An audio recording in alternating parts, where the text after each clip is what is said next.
mengingatkan kembali tugas yang telah diberikan oleh negara sejak tanggal 27 Mei 2022 tahun lalu dan diperpanjang pada hari ini hingga 1 tahun ke depan, bahwa penjabat kepala daerah memiliki tugas, kewenangan, kewajiban, dan larangan yang sama dengan tugas, kewenangan, kewajiban, dan larangan kepala daerah definitif sebagaimana diatur pada Undang-Undang Nomor 23 Tahun 2014 tentang pemerintahan daerah berdasarkan Peraturan Menteri Dalam Negeri Nomor 4 Tahun 2023 Pasal 15 menegaskan bahwa dalam melakukan tugas dan wewenang dimaksud penjabat dilarang: A.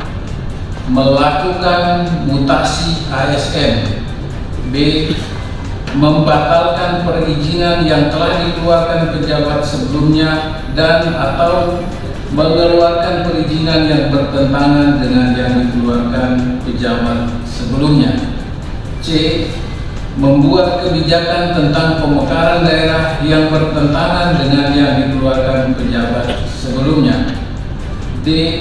Membuat kebijakan yang bertentangan dengan kebijakan penyelenggaraan pemerintahan dan program pembangunan pejabat sebelumnya.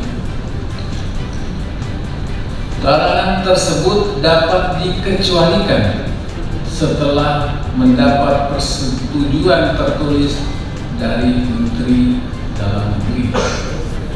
Selain itu, ada 3 agenda nasional penting lainnya yang menjadi perhatian kita bersama, yaitu diharapkan kepada saudara pejabat bupati dan wali kota untuk meningkatkan koordinasi dengan tim pengendali inflasi daerah kabupaten dan kota untuk melakukan langkah-langkah konkret dalam menjaga kestabilan harga, menjaga pasokan bahan pokok dan barang penting, dan melaksanakan rapat teknis tim pengendali inflasi daerah sebagai wadah evaluasi kinerja daerah dalam pengendalian inflasi. Ini adalah salah satu faktor yang dipakai untuk menilai performance kepala daerah. Jadi kalau ada kepala daerah yang dievaluasi, ini salah satu indikator yang kurang berhasil. 2. Tingkatkan koordinasi dengan instansi terkait guna melakukan langkah-langkah nyata dalam penurunan stunting di wilayah kerja saudara. 3. Mengawal implementasi Undang-Undang Nomor 2 Tahun 2021 tentang perubahan kedua Undang-Undang Otonomi Khusus di Provinsi Papua.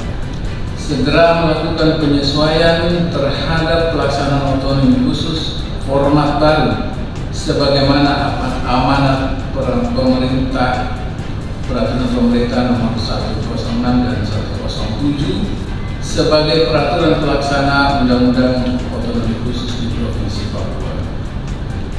Saya berharap penjabat Bupati Sarmi dan penjabat Wali Kota Jayapura beserta semua jajaran untuk lebih mendekatkan pelayanan kepada masyarakat, lebih responsif kepada kepentingan masyarakat, memperhatikan aspirasi masyarakat, dan mewujud nyatakan harapan-harapan masyarakat. Tugas dan fungsi pemerintah adalah memastikan penyelenggaraan pemerintahan berjalan dengan baik di sisi pembangunan, pemberdayaan kemasyarakatan, dan pelayanan dalam rangka pemenuhan kebutuhan masyarakat. Selanjutnya saya menyampaikan selamat menjalankan tugas sebagai penjabat Bupati Sarmi di Kabupaten Sarmi dan selamat menjalankan tugas sebagai penjabat Wali Kota di Kota Jayapura.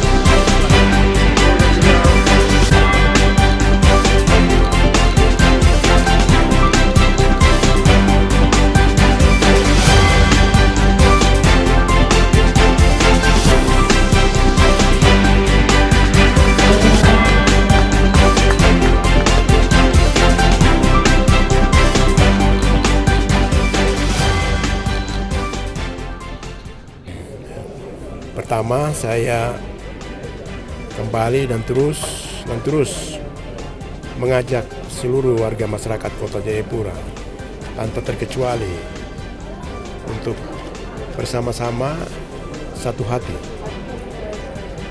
untuk memajukan kota kita, tanah Portumbai yang kita cintai, dan juga untuk kesejahteraan masyarakat yang ada di tanah Portumbai. Yang saya juga akan memberi prioritas untuk dalam 1 tahun ke depan, tentunya yang pertama tentu adalah pengembangan sumber daya manusia.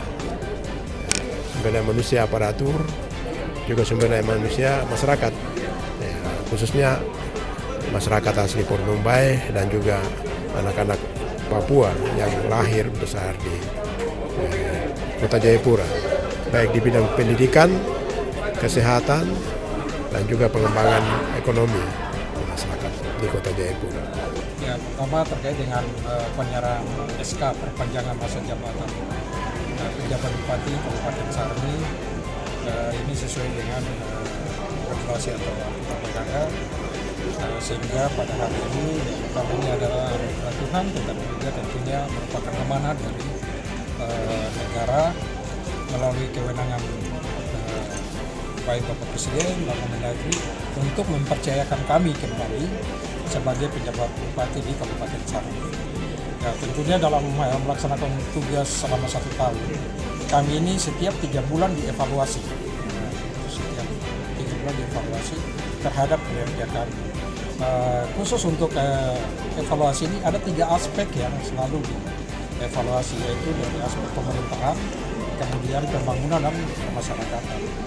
Sehingga pada hari ini ketika dilakukan penyerahan SK, tentunya ini sebuah kepercayaan dari pemerintah pusat kepada kami. Ya, kami berharap bahwa apa yang selama ini sudah kami lakukan bersama-sama dengan baik pihak DPR, kemudian ya seluruh stakeholder yang ada di Kabupaten Sarmi, bahkan terutama masyarakat kami, ini dapat kita tingkatkan ke depan. Memang cukup banyak tantangan yang kita hadapi ke depan, tetapi tentunya dengan sinergitas yang kita lakukan, ya tentunya segala sesuatu itu bisa kita lakukan dan kita laksanakan.